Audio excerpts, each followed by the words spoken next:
Have you ever set the same goal over and over again but keep failing? Trying hard to convince yourself in pursuit of something but ending up in arguments and lack of trust with your own being? Well, most of us have this constant war going on between two people inside our heads at all times. From simple decisions of waking up early in the day to decisions like choosing your career or giving up a bad relationship, we go through a state of argument with our own shadow over and over again. When the war is in your head, you are the loser every time.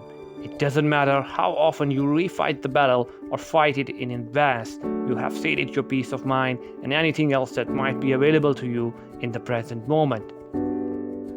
Swiss psychiatrist Carl Jung is known for bringing the concept of the shadow to public awareness in the modern day. He observed that whatever we repress in ourselves keeps influencing our behavior, and because of the greatest part, we aren't aware of what's lurking in the dark. We don't know about the mechanisms running in the background of our psyche. He writes, "What drives people to war with themselves is the suspicion or the knowledge that they consist of two persons in opposition to one another. The conflict may be between the sensual and the spiritual man, or between the ego and the shadow." According to Jung, the inner civil war takes place when there is a conflict between who we think we are, which is basically our ego, and the characteristics of ourselves that we aren't aware of, and that is our shadow, which is who is nonetheless active behind the curtain, living autonomously and influencing our behavior without our knowledge or consent.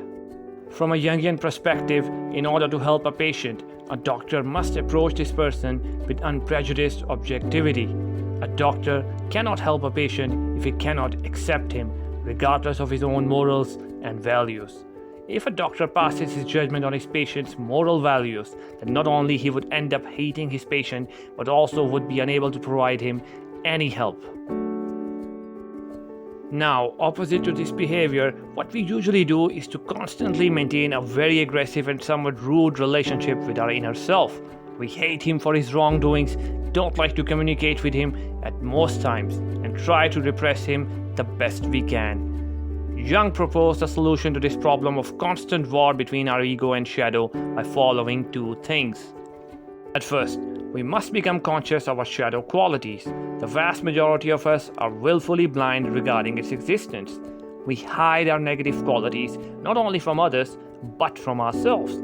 To do this, we often criticize and condemn others to ensure our focus does not fall on our own false and destructive tendencies. We go through life with a false fear of moral superiority and belief that while others act immorally and destructively, we ourselves are wholly virtuous and always in the right. Jung strongly advocated exploring the dark parts of our psyche and learning the best we can about all our negative feelings and emotions in terms of social and moral value.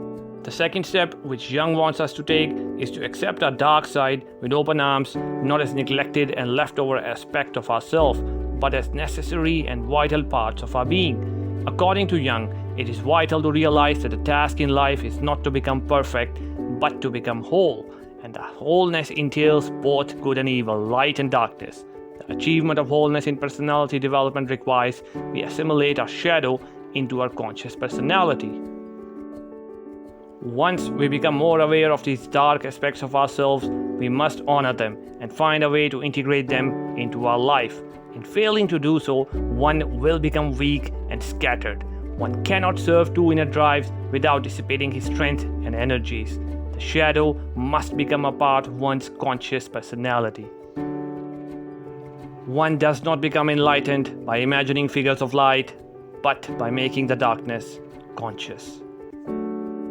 Do subscribe and hit the like button if you liked this video. And don't forget to share your favorite quote from Carl Jung in the comment section.